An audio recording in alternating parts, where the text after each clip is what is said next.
I had that dream again. I was 8 years old, standing in the snow, shivering. My tiny hand gripped the hem of the woman's coat in front of me. My mother. She wore a camel-colored coat with white fur at the collar. I can still remember the cheap perfume clinging to the fabric. Even after all these years, I tugged at her, begging, "Mom, I'm cold. Please don't go." She didn't speak, didn't look back. She turned slightly to the group home manager and said, "I just need a few weeks to get things sorted. It's only temporary." Then she walked off, climbed into an old Pontiac, and started the engine. I chased after the car, feet sinking into the snow, frost biting my bare toes. I wasn't even wearing socks. I banged on the window. "Mom, I promise I'll be good. I won't act up anymore, Mom. Please." The car disappeared behind a line of pine trees, leaving me behind on the coldest January afternoon in Buffalo, New York. I woke up in a panic. My shirt clung to my back, drenched in cold sweat. Even though the thermostat was set to 68 degrees, I sat up. The room was still, spotless. My reflection stared back at me from the glass surface of my desk. The soft light from the lamp couldn't wash away the hollow ache in my chest. "My name is Daniel Carter. I'm 33, a federal judge at the family court in eastern New York. But no one knows my old name. Or rather, no one remembers. They used to call me Little Danny. Danny the troublemaker. Danny the unwanted. I lived in foster care from age 8 to 14. Then it was 3 different foster homes, none of which kept me for more than a year. The last family kicked me out one December night. I dropped a bowl while washing dishes, hands so cold I could barely feel them. The man of the house grabbed my shirt and shoved me outside, not even letting me put on shoes. "You're garbage," he said, "a parasite living off government checks." That night, I slept behind a pizza shop near the train station, curled up beside a dumpster. Mold and rotten sauce filled my nose. But at least it was warmer than snow. I never forgot that night. I swore I wouldn't die invisible. I started hustling any job I could find. Delivering newspapers at 4 a.m., shoveling snow, handing out flyers at the mall. I saved every penny to buy used textbooks. Handwrote entire chapters because I didn't own a computer. But I studied, like my life depended on it because it did. I buried my orphan roots like a scar I couldn't show. People thought I was just another quiet, hard-working kid. No parties, no friends. They didn't know I kept dreaming of that Pontiac disappearing into the woods. My mother's voice fading into nothing. I got a scholarship to SUNY, then ranked top of my law program. No one cared that I lived off instant noodles for 3 years. They only saw my GPA, and I let them see that, only that. I'd mastered hiding my emotions. It wasn't discipline, it was survival. Law taught me about justice. But no one tells you justice is often late or misdirected. There were court cases I sat in on watching parents fight over custody.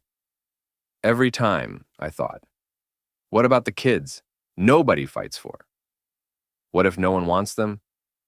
I don't hate my mother. At least, I don't think I do. I just can't forget. Once, I was studying at the public library when an older woman passed by. She wore a camel coat with white fur.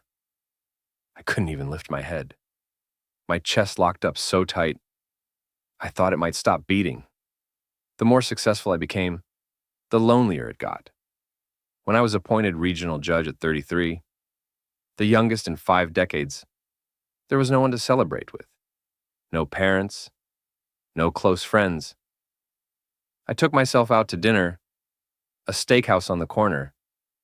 The waiter thought I was waiting for someone. My table had 2 chairs. I smiled and said, no. The other person couldn't make it. I kept the name Daniel. It was the first name I ever gave myself at 15, when I ran away from the youth shelter. They asked my name. I said, Daniel.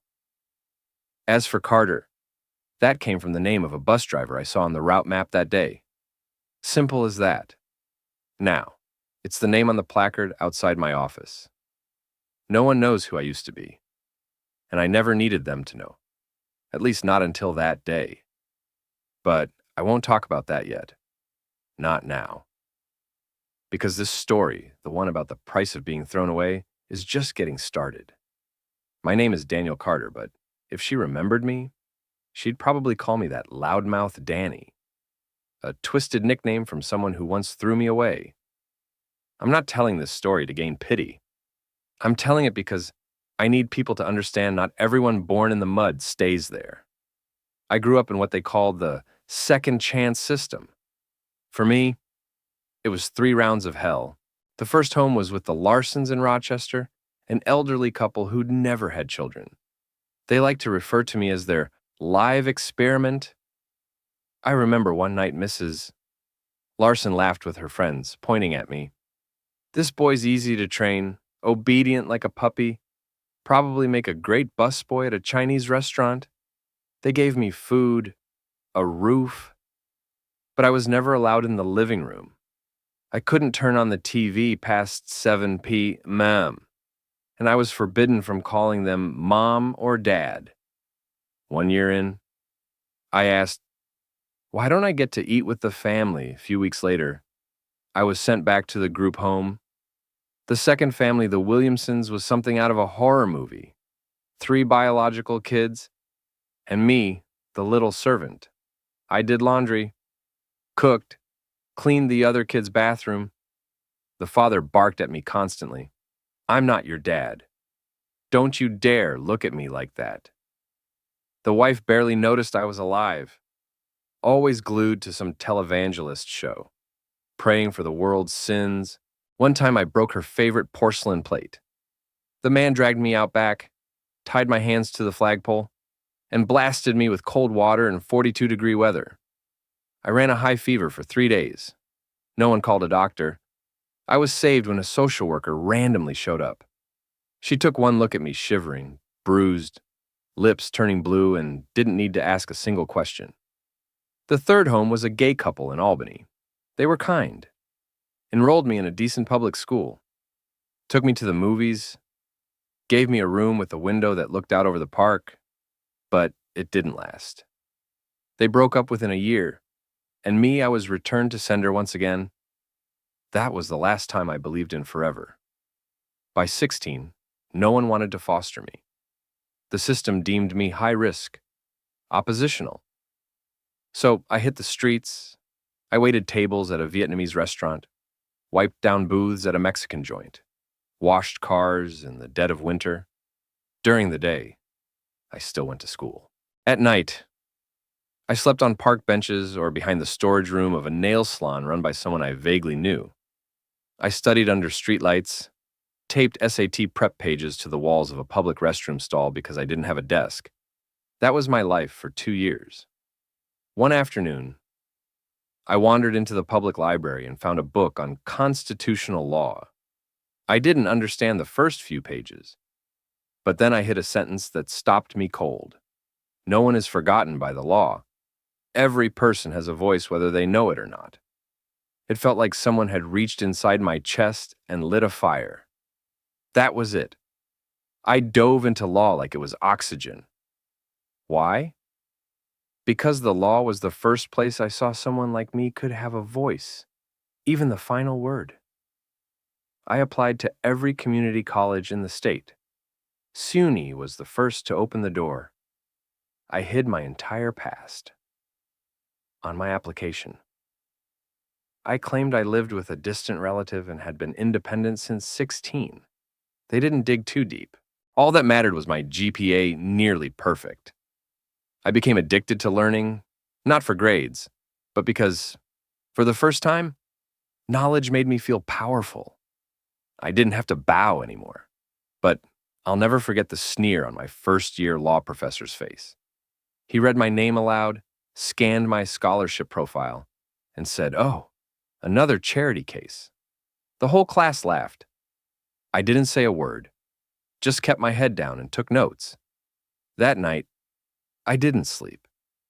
I wrote one line over and over. I will sit in a chair higher than yours. And I did.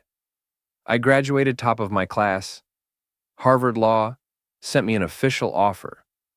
They didn't ask about my family. They only looked at my scores, my essays, my interview. I told my story as one of overcoming adversity. I left out the part about sleeping on cardboard in a public bathroom. After graduation, I didn't go into corporate law.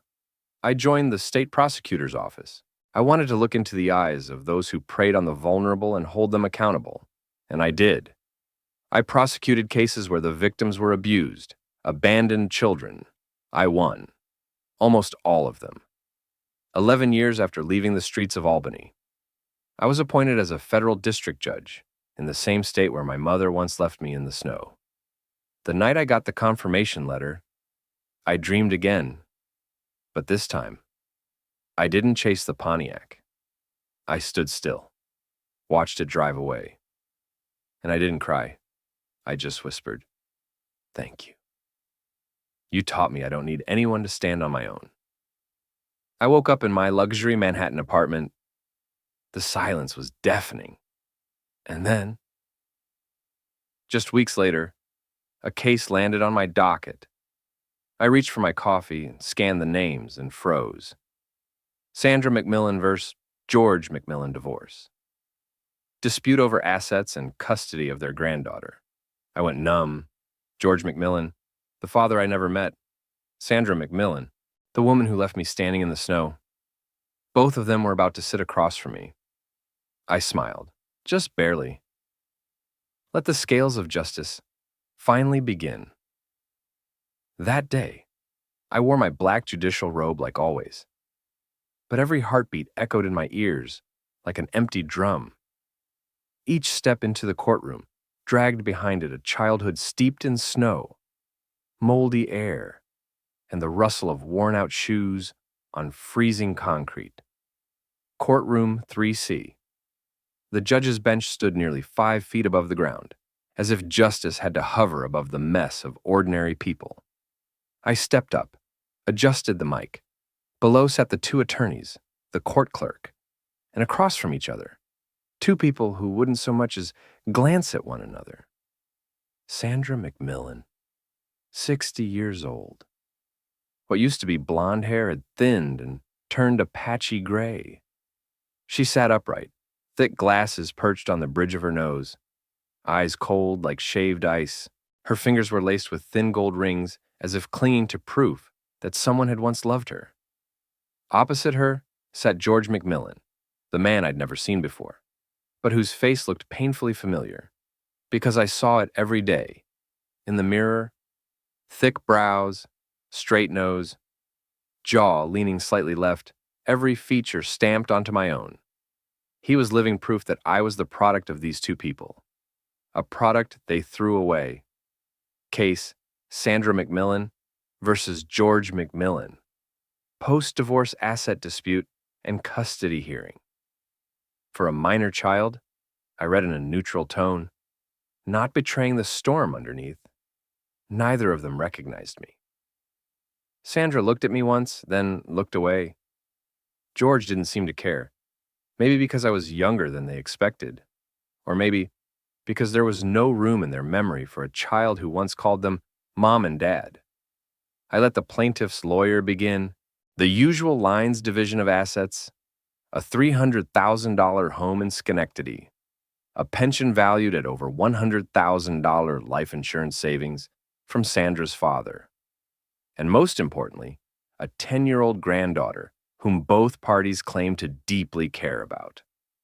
I cut in, "You both want custody of the child?" "Yes, Your Honor," the plaintiff's attorney replied.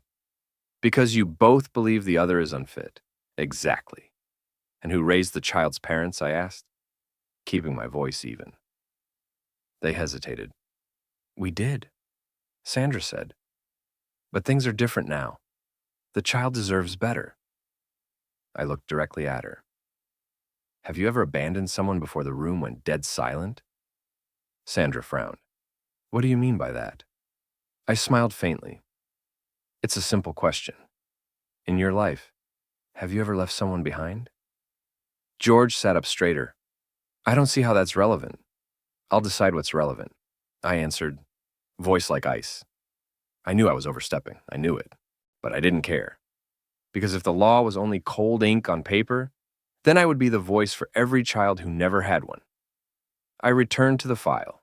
I see you had a son, born in 1992. He's not mentioned anywhere in the custody filings. I looked up. Where is that child now? Silence.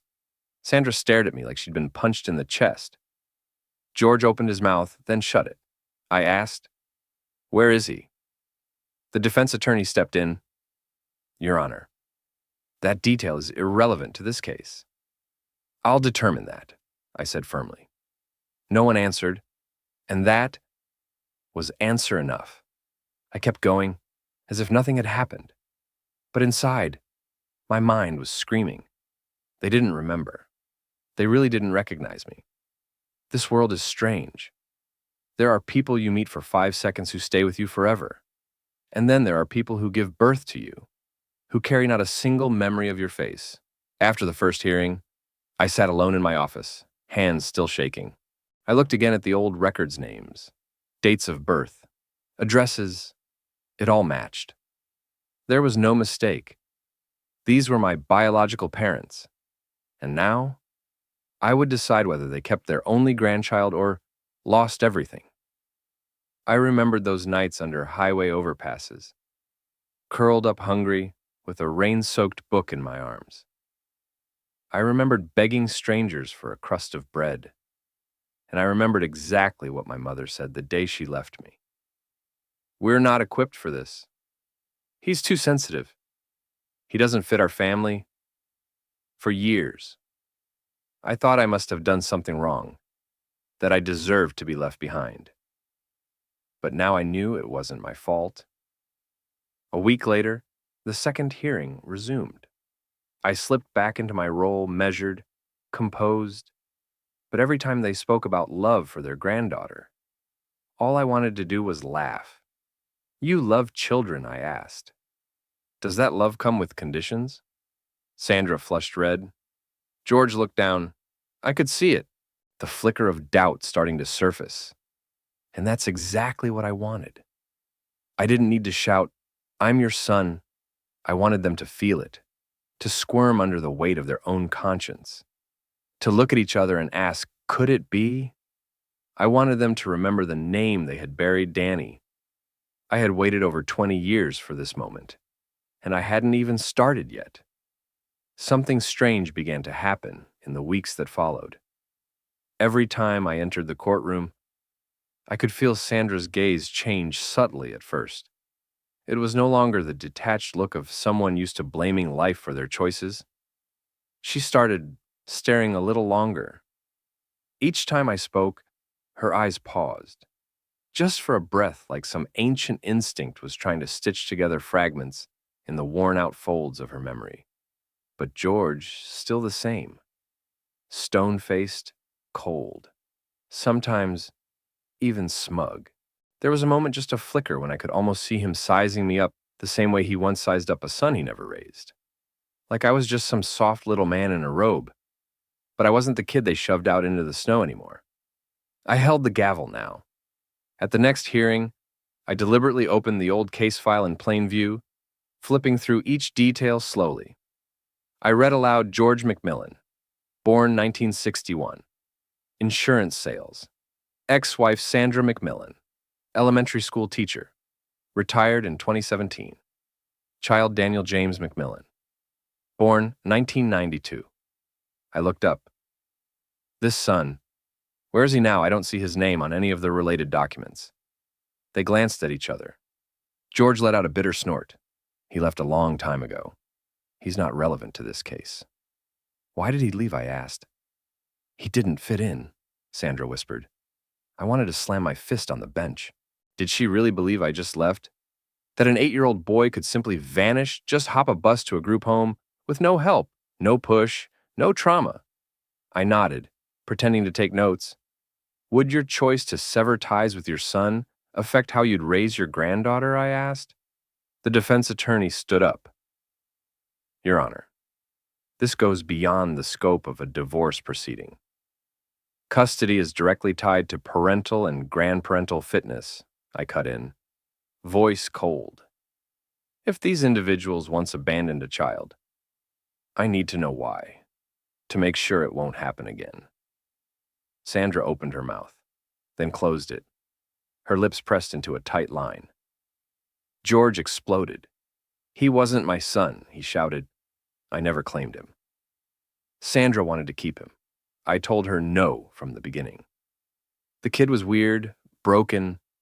I didn't even sign the birth certificate. He doesn't carry my name. Do you get it?" I stayed silent. No need to pretend anymore. I looked him dead in the eye. "Then why did you allow him to live in your home for 8 years? George froze. For the first time, he didn't have an answer. Sandra, meanwhile, was staring at me. Her hands clenched the beige purse in her lap. And then, barely audible more to herself than to me, she whispered, "Daniel." I turned toward her. "Yes," I said, voice steady. That was the boy's name, Daniel James McMillan. Born February 14th, 1992. Valentine's Day. She didn't speak, but something cracked in her eyes. A fragment surfaced, rising from the muddy corners of a memory she'd buried for years. The courtroom was dead silent. The attorneys looked around nervously, first at each other, then at me, then at their clients, as if to say, "What the hell is going on?" I stood up. "The court will recess for 15 minutes. All parties remain in place." I walked off the bench into the judge's chambers, hand on my chest. My heart wasn't racing. It was cold. Cold, like the night I watched that car disappear through the gates of the group home. I sat down. My hands were shaking. I'd pushed the moment to the brink, the one I had dreamed about for years. But I hadn't expected it to hurt this much. I thought I wanted revenge. But what I really wanted was for them to look at me just once and remember that I existed. A knock on the door. I turned. It was the clerk, Judge Carter. "Mrs. McMillan has requested a private word with you, just for 3 minutes. If you'll allow it." I looked at her, thought for a moment, then nodded. Sandra entered. She closed the door behind her. She stood there, trembling. The cold steel in her eyes was gone. Now they were just the eyes of someone who had finally realized she'd lost something she never even knew was precious. "I'm sorry," she said. Her voice didn't shake, but it was softer than any tone I had ever heard from her. Back then, I thought I had no choice. "Your father, he said he'd leave if I didn't. She couldn't finish the sentence, and I didn't help her. I just sat there, silent. "You're," she asked, her voice barely a whisper. I looked at her. My eyes held no fury, only ash. "I'm Daniel. The boy you left in the dead of winter. The one you said didn't fit. And I'm the one who now gets to decide if you deserve to be a grandmother." She burst into tears. But I didn't cry. Not one tear. Because I knew this was only the midpoint of the game. I didn't call security. I didn't kick her out of my chambers. I just sat there, watching the woman who gave birth to me sob like a child, when she hadn't shed a single tear the day she abandoned one. I had imagined this moment 100 times. She would cry and beg, and I would scoff, walk away, deny her the dignity of forgiveness. But real life isn't like the fantasy. The anger didn't erupt like fireworks. It sank instead, slow and silent, like groundwater flooding everything else inside me. Sandra stood there, red-eyed and trembling. She didn't try to move closer. Maybe she understood she no longer had the right. "I know," she choked out. "Saying sorry is easy, but I'm not asking you to forgive me. I need you to know I thought of you every day. I never dared to look for you because I thought you were dead." I laughed, a dry, scraping sound that seemed to claw its way up from my throat. You're right. That boy did die, I said. And the man sitting in front of you is the one who climbed out of that grave. Alone. She bowed her head and quietly pulled a tissue from her purse. I can't undo what's lost, she said. But if you're thinking of punishing me by taking away my right to raise Sophie, I beg you not to. She's just a child.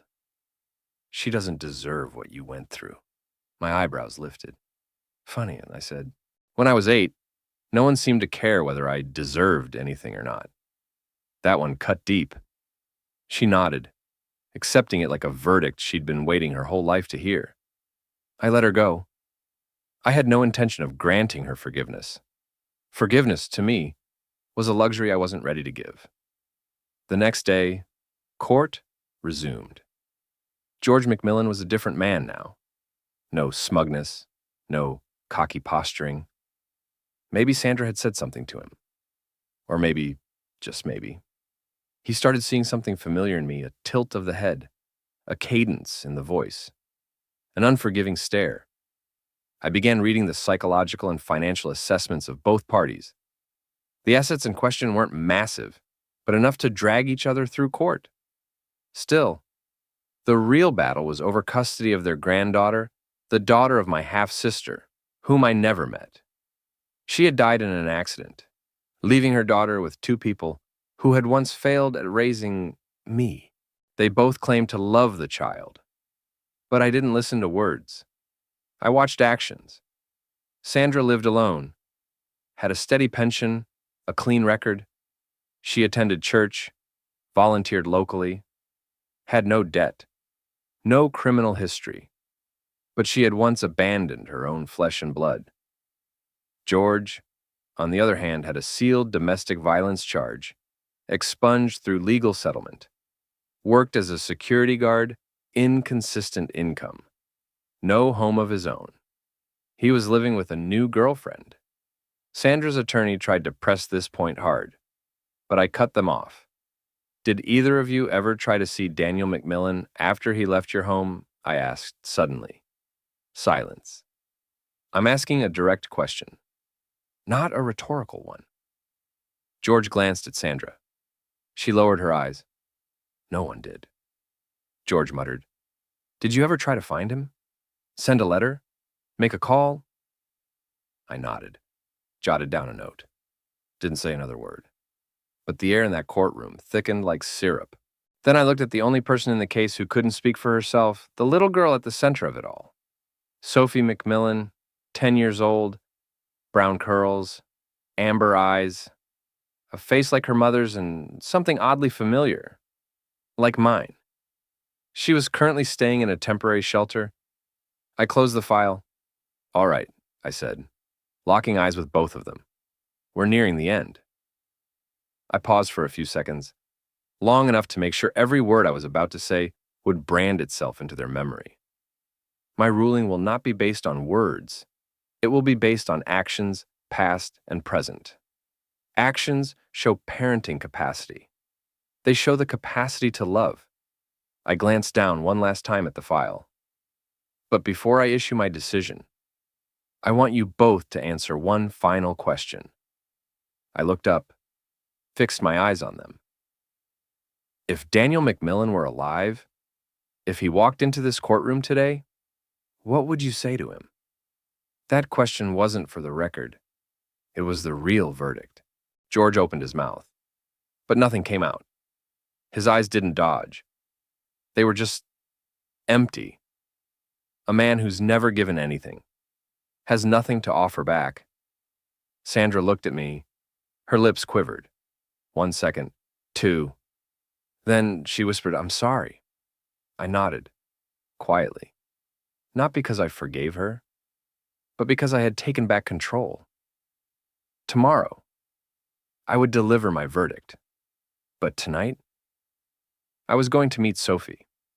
For the first time, I'd meet a part of my own blood that hadn't been thrown away, and I could only hope she wouldn't look at me like a stranger. I stood outside the Springdale Children's Center at 6 p.m. with a trace of April sunlight still lingering in the sky. The building was white, surrounded by a simple black iron fence so unremarkable, you'd never guess it held hundreds of unfinished stories, all belonging to children who'd been left behind. I'd walked into places like this more times than I could count as a kid, but this time was different. I wasn't here begging for a bed. I was here to find the one piece of myself I never knew I needed. The director led me to the common room. Kids were scattered about some building Legos, others flipping through picture books. One little girl with curly hair sat off to the side, coloring alone. She wore a gray hoodie, her legs swinging over the edge of a plastic chair. "Sophie," the director said gently, "there's someone here to meet you." She looked up, and for a second, my heart skipped because her eyes looked exactly like mine. I stepped closer, crouched down. "Hi, Sophie. I'm Daniel. I'd like to talk to you for a bit, if that's okay." She stared at me, not smiling, not scared, just assessing. I knew that look. It was the look of a child who'd seen too many adults come and go. Trust didn't come cheap. "I don't know you," she said. I nodded. "I know, but I knew your mom. And your grandparents." Her lips tightened. She kept her eyes locked on me. "Grandpa George hit my mom," she said flatly. "She told me never to go near him." I froze. Truth has a way of landing like a silent punch. "Do you want to live with Grandma Sandra?" I asked, my voice soft. She didn't look up, just kept coloring, filling in a patch of sky blue. "She cooks good," she muttered, "but she cries a lot. I don't like grown-ups who cry. They're weak." I let out a small chuckle. "You're pretty tough." "Huh." Sophie raised an eyebrow. "Tougher than the kids here?" I sat down beside her. "I used to live in a place like this. Not this exact one, but close." She turned toward me. "Really?" I nodded. "When I was your age, I got left behind too. My mom said she'd come back for me, but she never did." Sophie was quiet for a long moment. Then she whispered, "I don't want to go back either." "Why not?" I asked. "Because if someone leaves you once, they'll do it again." I looked at her and saw myself in the scars, the shields, the automatic fear. "You're not wrong," I said, "but you also deserve a place where you don't have to be strong all the time." She said nothing for a while, then finally, a whisper. "I don't know who you are, but I don't hate you." I smiled. That was enough.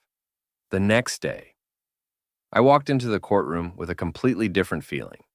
Not the tight grip of a decades-old rage, but the calm clarity of someone who finally knew what he was fighting for. George and Sandra were already there. They didn't speak. Between them stretched a lifetime of distance, too wide for any property settlement to fix. I took my seat and spoke clearly. Based on the evidence presented, the social investigation, and the child's psychological evaluation, this court rules as follows. I paused. "George McMillan, you are not fit for guardianship.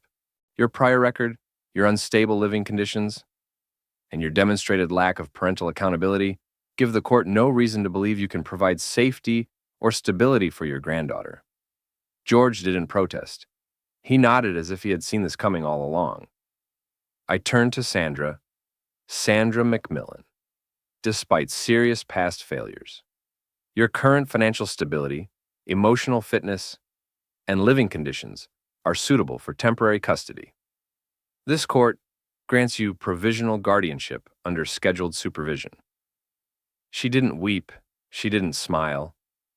She just raised her head, eyes red, looking at me as if she wanted to say something, but couldn't find the words. I didn't give her the chance. "And one final note," I said. "This court will only uphold the guardianship if you agree to the following.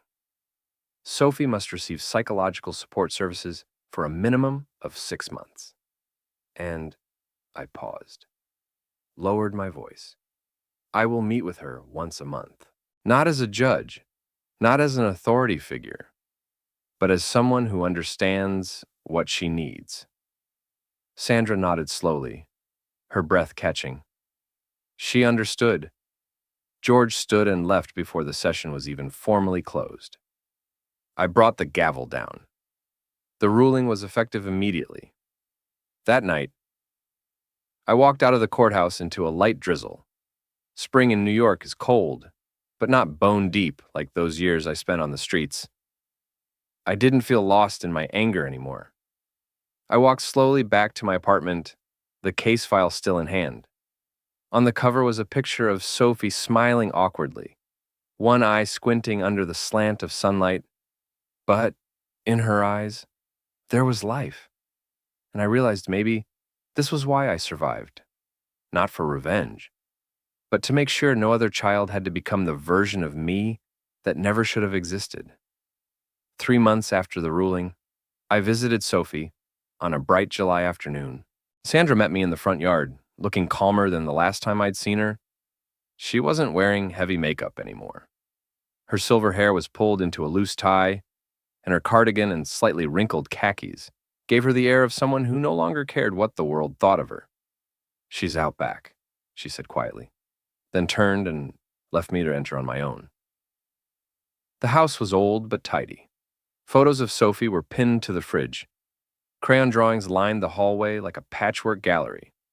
I heard her laugh, heard the splash of water, then a familiar sound, a dog barking.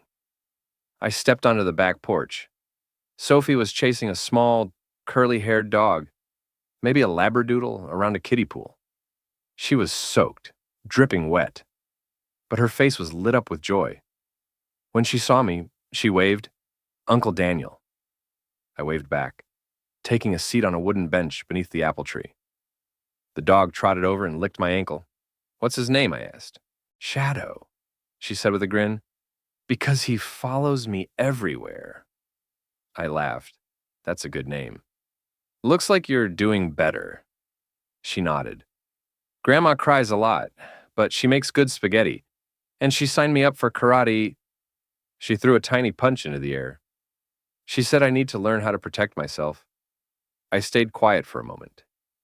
That was something Sandra had never done for me, but at least she was doing it now for the one child she still had the chance to hold on to. "Are you still mad at her?" I asked. Sophie shook her head. "I was never mad. I was just scared. But now I know if I'm strong, people can't hurt me." Her words punched the breath right out of my chest.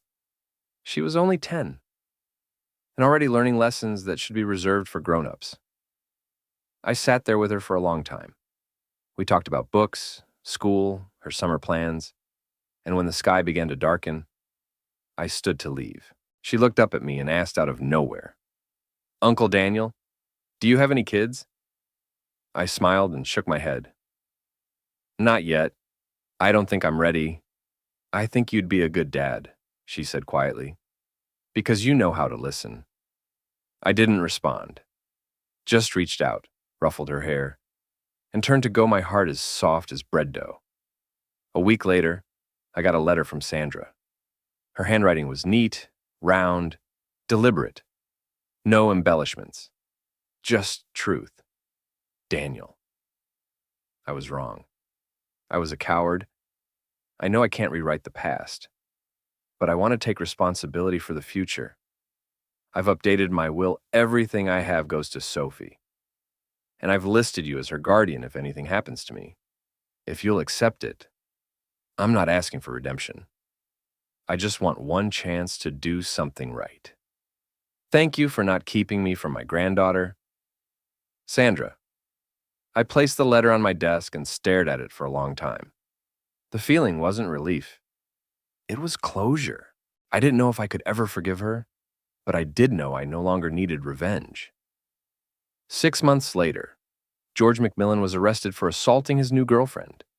The media ran it wild, especially since he'd once been the defendant in a high-profile custody case. I got the notice through the judicial system's internal email chain. Skimmed it, then deleted it. I didn't need to know anything else about that man. Some people don't change, and the price they pay is watching their own blood look at them like strangers. A year later, I stepped down as a district judge. Not because of scandal, not because I was burned out, but because I wanted to do something else. I founded a legal aid organization for abandoned kids. Called it Second Voice. Sophie designed the first logo, a loudspeaker with a heart inside. She was 11 now, taller, stronger, better at karate, and laughing more. She'd started calling me Uncle Dan, and sometimes whispered to her friends that I was like a superhero, but lawyer style. One day she asked me, "If you were a superhero, what would your power be?" I thought about it, then said, "Never forgetting." And it's true. I haven't forgotten a single thing. Not the cold nights when I was thrown out into a world that didn't care.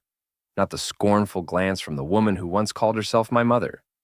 Not the dinners alone on concrete, praying someone might just hold my hand and say, "You're okay now." Now. I'm the one who says that to other kids. I'm no longer the child who was left behind. I am Daniel Carter, and I am the final voice they can't silence.